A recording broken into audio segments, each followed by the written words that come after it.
welcome to this bilingual meeting news edition on Equinox Television. Thanks for joining us. Nadine Yambou, you have the first segment. Merci Babila Jonathan. Mesdames et messieurs, bonjour. Merci d'honorer ce rendez-vous de l'information sur Equinox Télévision. La condamnation à 15 ans de prison de l'activiste anglophone Mancho Bibisi a suscité la colère de ses avocats. Ils ont promis de faire appel pour attaquer cette décision des juges du tribunal militaire de Yaoundé. Ils l'ont reconnu coupable d'actes de terrorisme, sécession, hostilité contre la patrie et révolution, entre autres. Julien Berthe Bissaï. La condamnation de Mancho Bibisi et compagnie à une dizaine d'années de prison ferme marque la fin d'un feuilleton judiciaire entamé par leur interpellation en janvier 2017. Ils sont reconnus coupables d'actes de terrorisme, hostilité contre la patrie, sécession, révolution et insurrection par le tribunal militaire de Yaoundé. Arrêté à Bamenda au cours des manifestations populaires dans le nord-ouest et sud-ouest, Mancho Bibisi apparaît pour la première fois devant les juges du tribunal militaire de Yaoundé le 7 juin 2017. Ce jour-là, l'espoir du célèbre activiste est anéanti par la décision du juge qui refuse de lui accorder la liberté provisoire. À lui et aux 26 prisonniers arrêtés dans le cadre de la crise qui secoue la partie anglophone depuis octobre 2016. Ainsi, s'enchaîna de nombreux procès ajournés par les hommes en robe noire. Le 31 août 2017, certains de ses compagnons d'infortune ont bénéficié d'une grâce présidentielle qui institue l'arrêt des poursuites judiciaires. Parmi ces bénéficiaires figurent entre autres les avocats Arbon Bala, Ayapol Abiné et Fontem Neba, enseignants de profession. Mancho Bibisi et compagnie condamnés à des peines allant de 10 à 15 ans de prison ferme doivent payer une amende de 268 millions à l'État et à la partie civile. Sur cette peine jugée excessive, ces avocats ont promis interjeter appel. Après l'accalmie observée dans la région de l'extrême nord au lendemain des attaques perpétrées par le groupe terroriste Boko Haram, les populations déplacées retrouvent de plus en plus leur domicile et s'intéressent aux inscriptions sur les listes électorales. Néanmoins, la délocalisation des bureaux de vote n'est pas écartée lors du scrutin au cas où les poches de résistance persistent. Emmanuel Diop et Marcelin Ganson. Le crépitement des armes a certes cessé dans les départements du Mayo-Sava, Mayo-Tsanaga et Logon et Chari, qui ont été pendant longtemps la chasse gardée de Boko Haram. Pour autant, l'ennemi n'est pas encore totalement vaincu, puisqu'il sort de temps en temps la tête de l'eau pour attenter à la vie des populations, même si c'est de façon isolée. Une situation qui perturbe l'enrôlement des électeurs, dont certains sont obligés de quitter leur localité du fait des exactions des terroristes de Boko Haram. Il y a une partie qui est complètement délocalisée et qui se trouve quand même dans la ville de Kolofata. Nous effectuons des descentes sur le terrain. Ça n'a pas aussi empêché les électeurs de venir vers nous pour qu'ils puissent s'enrôler. Il n'y a qu'une petite partie où les gens sont délocalisés, mais qui jusqu'à présent, ils n'ont pas rejoint leur village d'origine. Avant, on allait jusqu'en montagne, jusqu'à Asgassia. Même durant ce temps, on n'arrivait plus à sortir. On a essayé de parler à la hiérarchie, que vraiment ça ne peut pas aller, donc on s'arrête juste à l'antenne pour enrôler.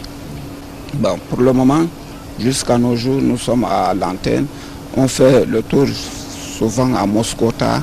Voilà qui préoccupe la Direction générale des élections, elle qui a le souci d'inscrire le maximum de personnes dans la perspective des échéances électorales qui pointent à l'horizon. Au moment où la situation était difficile, il avait été procédé à des délocalisations de certains bureaux de vote. Dès que la paix est revenue, spontanément, les populations ont regagné leur village. Nous procédons à ce que l'on appelle la relocalisation. Dans toutes les zones concernées, avec le retour de la paix, nous procédons à des vérifications pour que les bureaux de vote correspondent véritablement aux électeurs qui vivent dans le secteur. Des 3 régions du septentrion, seul l'extrême nord pose encore quelques soucis d'insécurité, d'où la nécessité de rester vigilant et prêt à parer à toute éventualité.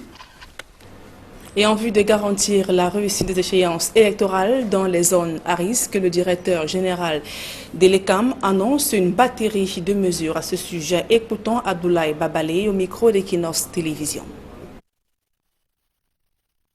Nous rassurer d'abord que nos bureaux de vote sont dans des endroits eux-mêmes sécurisés. Et si la sécurité n'est pas suffisante, nous avons l'obligation de faire recours aux autorités administratives qui seules peuvent réquisitionner les forces de maintien de l'ordre.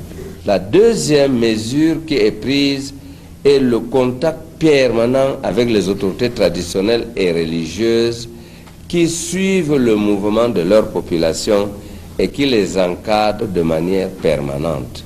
La troisième mesure est de nous préparer à tout moment pour que, en cas de besoin, même au dernier moment, cela s'est fait pour l'élection des sénateurs, nous puissions faire une délocalisation rapide de manière à ne pas perturber le déroulement des élections. En cinquième lieu, c'est l'information permanente avec le terrain, parce que les situations dans des zones à risque sont très changeantes dans un sens comme dans l'autre.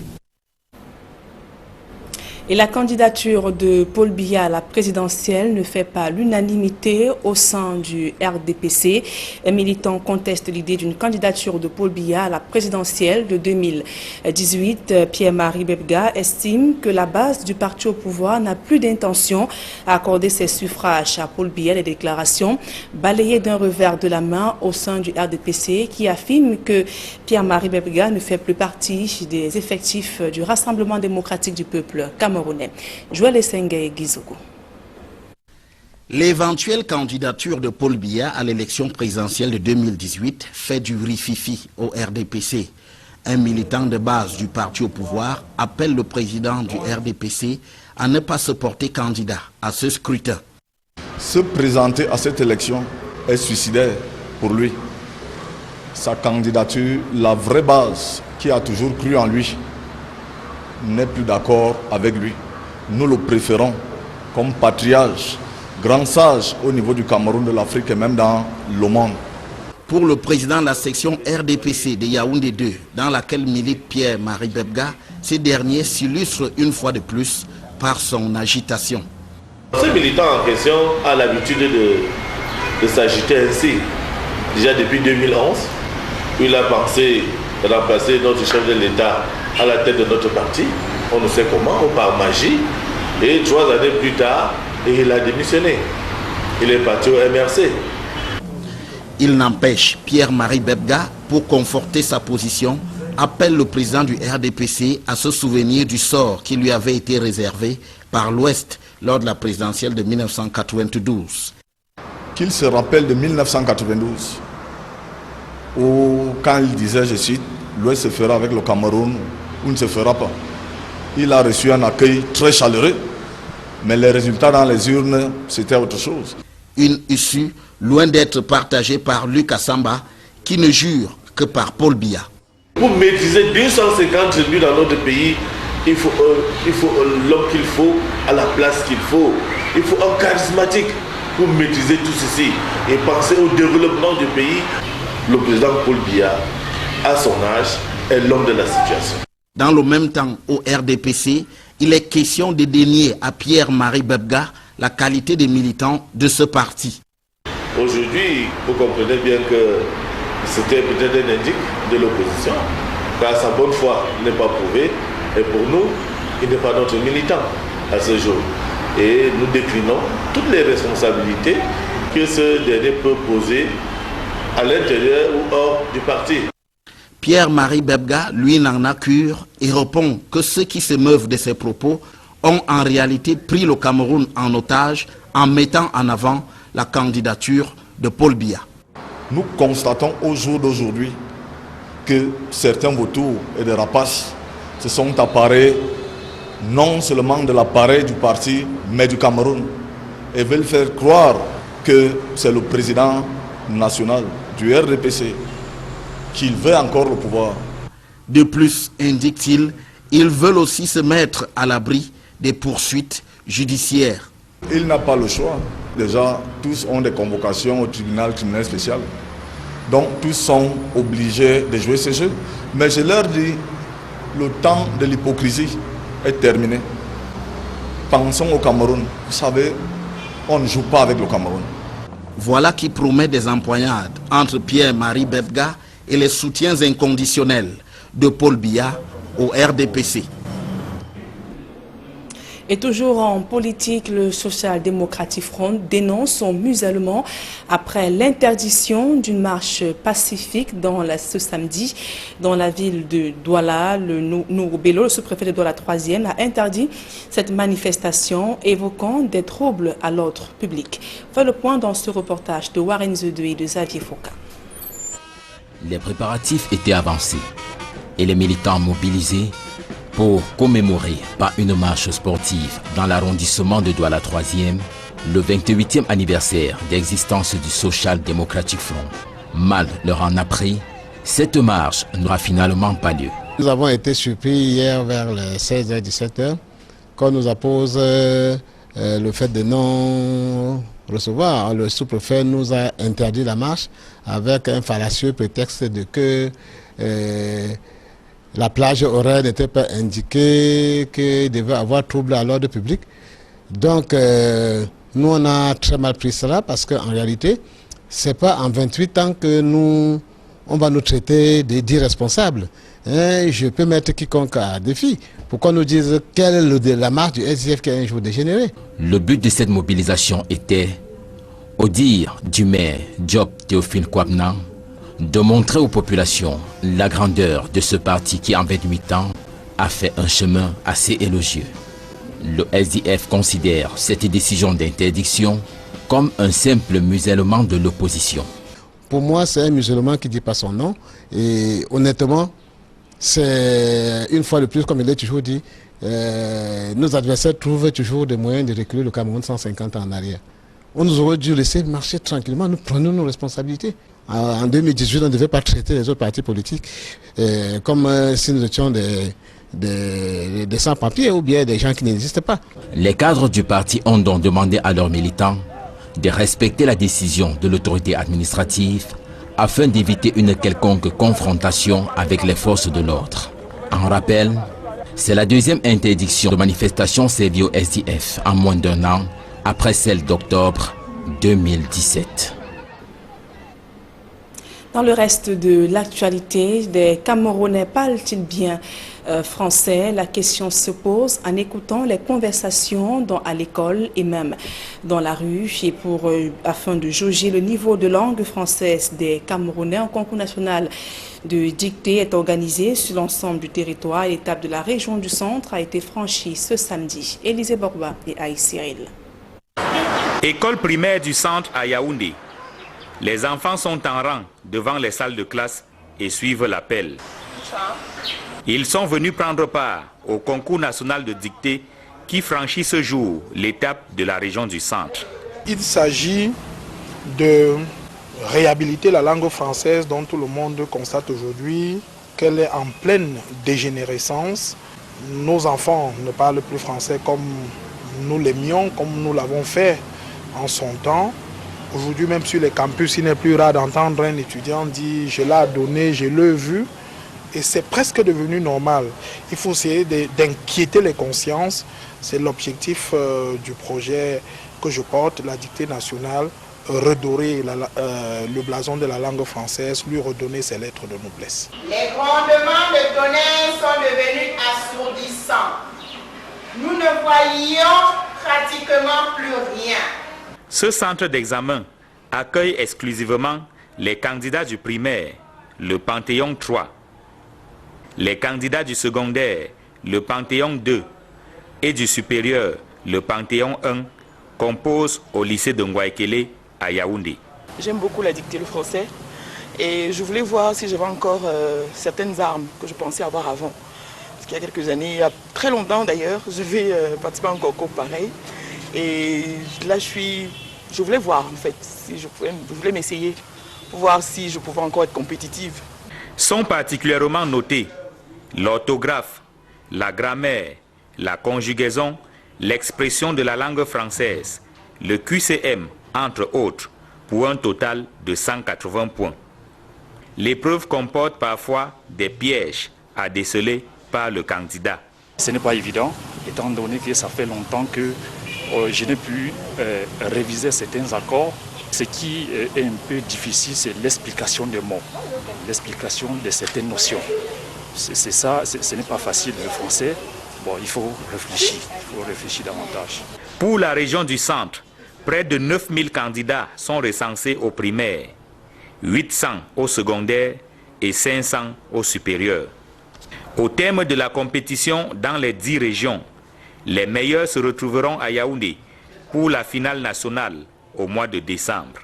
Plus le temps passe, moins nous parlons vraiment la langue française et il faut encourager l'excellence en la matière dans nos écoles, dans nos collèges, nos lycées et nos universités.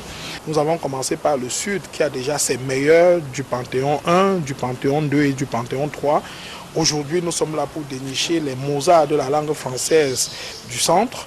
Dans tous les départements, je l'ai dit, on compose au même moment. Après le centre, nous irons à l'est. Après l'est, ce sera le littoral, le nord-ouest, le sud-ouest, l'ouest. Et on finira par les 3 régions septentrionales du pays. En fin d'année, les meilleurs de chaque région vont se retrouver à Yaoundé pour le grand concours national. 1 million de francs CFA, c'est le montant de l'enveloppe du vainqueur du concours national de dictée dans chacune des 3 catégories. À cela, il faut ajouter un séjour de 2 semaines en France. L'actualité sportive à présent et je vous livre les résultats des matchs de la 21e journée d'Elite One disputée ce dimanche sur l'ensemble du territoire national. Astre de Douala est tombé devant Bamboutos Club de Bouddha sur le score de 0-1. New Star a battu Unisport du Onkam 1-0. Young Sport a également pris le dessus face à APGS Nefou 2-1. Aigle s'incline devant Stade de Renard 0-1. Fauveau perd également face à UMS de Loum 1-2. Dragon a mordu la poussière face à Union de Douala 0-3. Coton Sport de Garo a pris le dessus face à Fortuna 1-0. À suivre ce lundi les rencontres Yafoot, Edine, Fethieu, FC de Banjoun contre Colombe du Dia et Lobo. Bien parti de ce journal avec vous, Babila Jonathan. Right, Nadine, after the killing of over 40 young people in Bali, Pinyin and Batsibo in the northwest region of Cameroon within 48 hours, the Presbyterian Church of Cameroon condemns in strong terms the killings that have characterized the Anglophone crisis rocking the 2 Anglophone regions of the country, the northwest and the southwest regions. Speaking to Smart Njikan Gabriel shortly after laying the foundation stone of Presbyterian Church Kompina in Bonalea subdivision, Mungo division, littoral region of the country, the moderator, Right Reverend Funky Samuel, said the Presbyterian Church is for a united Cameroon, but government has to do something fast to bring the situation under control. Here's an extract of what he said. Presbyterian Church in Cameroon is very clear. We do not accept the killings going on both sides. We do not accept the killings of the military of this country. We do not accept the killings of the civilians in this country. We do not accept the burning down of places in this country.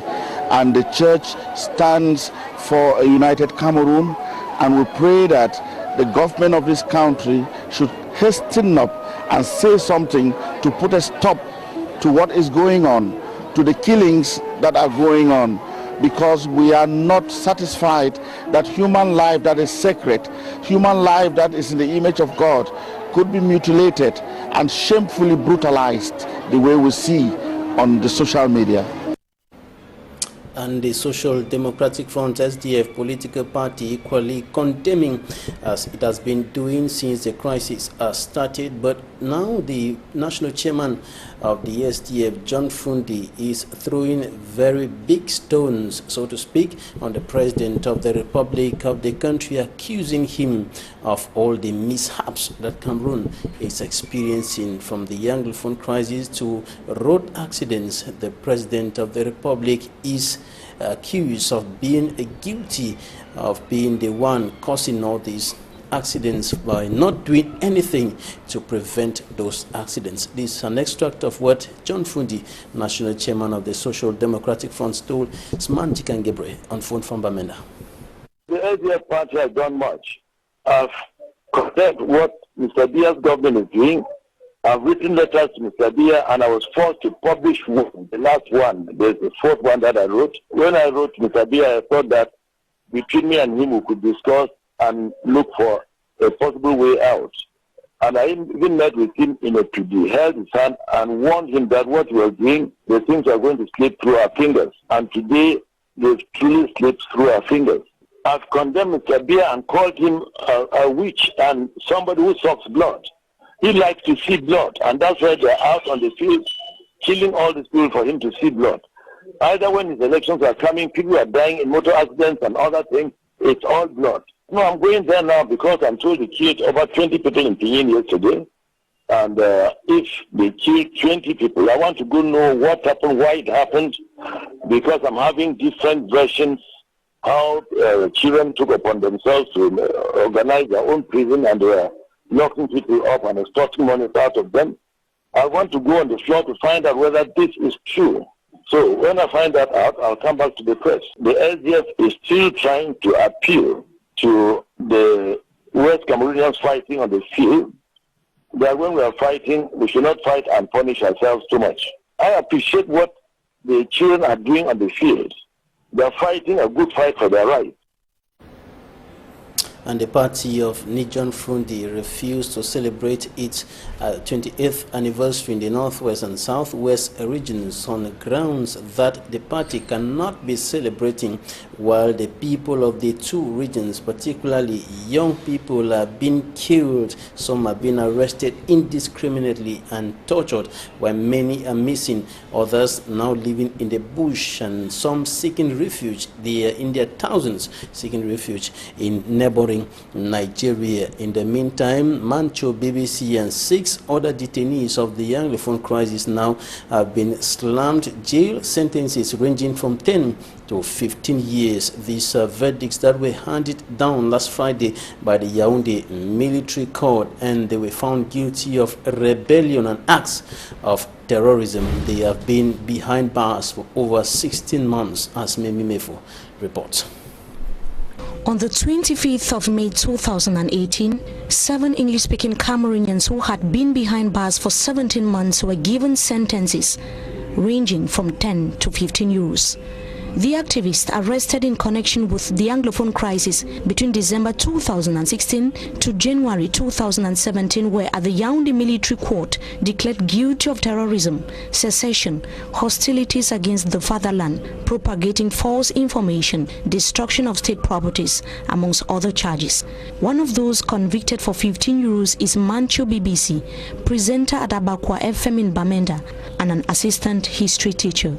Mancho BBC is the famous Coffin Revolution leader who took the world by storm on November 2016 and staged a huge protest against bad roads, underdevelopment in the northwest region of Cameroon. Another activist given a 15-year jail sentence is Nti Conrad. Ta Emil Agui sentenced to 13 years. Tamgwa Malvin, 13 years. Aselecha Martin, 13 years. Ngwinga Valentine, 10 euros, and Thomas Awa Jr., 11 euros. The court also decided that the convicted would pay a joint fine of 268 million francs CFA to the civil parties. The defense counsel says that it would appeal the decision, which they qualify as unfair.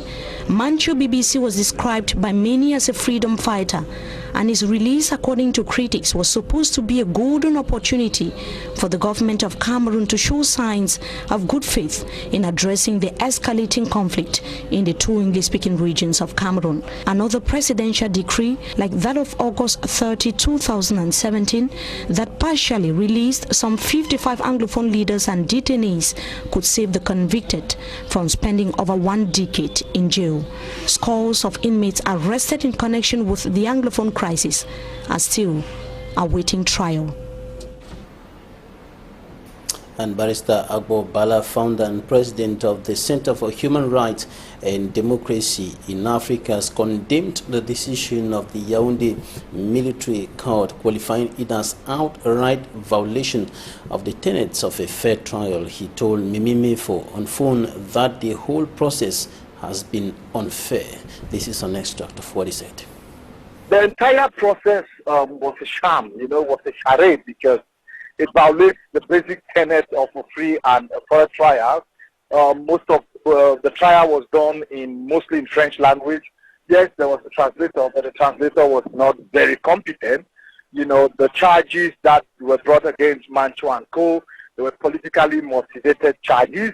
The fact that they were tried at a military tribunal, contrary to what the African Commission on Human and People's Rights had opined in 2009, in the case of Scapo versus the government, makes the whole trial illegal and unlawful, and it would not stand the test of time in any sane and reasonable court of law. For a government that claims that they are finding a solution, for a government that claims they want dialogue, for a government that claims that they are not inciting people to commit atrocities, the least the government would have done was to use the Mancho case to try to pacify the people, to use the Mancho case to try to reconcile. You cannot look at law only in isolation. Look at law from a politic angle. How can law help in bringing peace, justice, and reconciliation in our country? But clearly, it has failed. Clearly, the government has failed, because it was a golden opportunity. It was an opportunity used to calm down. Mancho BBC symbolizes the struggle. Mancho BBC and its coffin revolution symbolizes the coffin that Cameroonians, and in general, and Southern Cameroonians in particular, have been marginalized and oppressed and all locked in a coffin. So he was speaking for the people. He was speaking for the oppressed. He was speaking for the voiceless. Mancho wasn't clamoring for any political position. Mancho wasn't clamoring to divide the country. Mancho was crying the dire consequences. And T. Comrade and all the rest who were arrested, they were crying against marginalization, against the suppression of the people for 56 years. That is what they were talking about. Unfortunately, the government has missed another opportunity. The government has missed several opportunities. But this was a golden opportunity for the government to use the Mancho BBC case to try to reconcile Southern Cameroonians with the government, to try to reconcile the nation as a whole. But unfortunately, that should not only be a possibility, that should be what should be done. Okay, that is what the president should do. The president should act presidential. The president should rise above the fray, above the extremists in his government who want to use the Mancho and Co, as a guinea pig. The president has to act. The president acted once, and we expected that everybody would have been released. But his decision, his decision was flouted by some people in his cabinet. So it's high time for the president to act presidential. It's high time for the president to put his feet on the ground and ensure that everybody who has been arrested in connection to this crisis should be released, so that we can have a veritable reconciliation, so that we can talk to each other, so that we can try to find a solution. No, there's no problem that is bigger than a nation. A solution can be found, but the solution cannot be found when one part of the community feels aggrieved, when the people feel that their voices are not being heard. So I urge the president, I call on the president, I plead with the president to act presidential and to release Mancho, T. Comrade, Ben Terence, and all the others who have been released, who have been detained. It would help in finding a solution. And also, Barrister Agbo Bala, founder and president of the Center for Human Rights and Democracy in Africa, calling on the President of the Republic of Cameroon, Paul Biya, to act presidential, in other words, to use the powers conferred on him by the Constitution and release all the detainees of the Anglophone crisis as the way out of the current socio-political and security impasse rocking the two Anglophone regions of Cameroon. And this is where we draw the curtain on this midday edition of the news on Equinox Television. Thanks for staying with us, Nadine. Yes, Babila, Jonathan, fin de ce journal. Mesdames et messieurs, merci pour votre aimable attention.